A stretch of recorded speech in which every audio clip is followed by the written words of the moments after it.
Hello po mga mare. So ito po ay magluluto tayo ng maruya na saging. Kung makikita nyo dyan, tingnan nyo ang saging. Hindi na po namin na-videohan kasi nga nagmamadali na ang mama ko na magluto. Madami po kaming napulot na saging sa basurahan last time. Kaya naman, at dahil sobra-sobra na itong hinog, ay ginawa na namin to. Lagyan lang po natin ng harina at itlog ang saging na mash. Grabe, dinurog pala. Hindi ko alam ang Tagalog. Kaya naman, ayan na.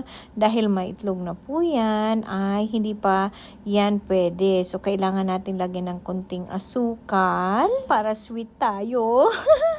At, ayan, dahil nga konti-konti lang ang paglagay ng mama ko. Akala nyo madami, pero konti lang po yan na asukal. At lalagyan din natin ng konting asin. Konti lang para mag-blend yung asin at saka asukal. O, diba?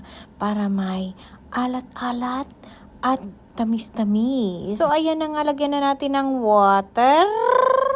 At haluin. Konti pa lang yung water na yon, so hindi pa talaga siya natutunaw.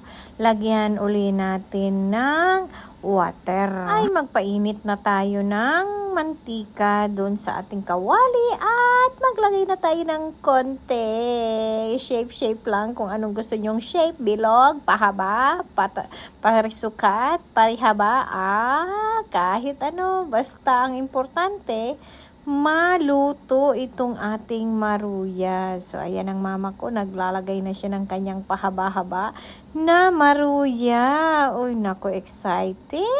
Siya nga pala mga mare, yung saging na po na ginamit namin dito na sobrang hinog na ay galing po talaga yun sa basurahan. Hindi namin kinain kasi sobrang daming banana ay talagang pinahinog ko ng pinahinog. Para nga gawing maruya. O, diba mga mare? Over na sa sarap yan. Kumusta na nga po pala kayo? Yung mga hindi pa po nakayakap dyan, yakapin nyo na po si Manay Jen at mag-enjoy sa ating mga vlogs. Uy!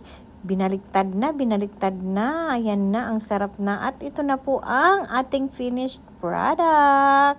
Siyempre, nilagyan natin ng towel para ma-drain yung kanyang mantika. Hindi masyadong mamantika. O, diba? Tara na mga mare.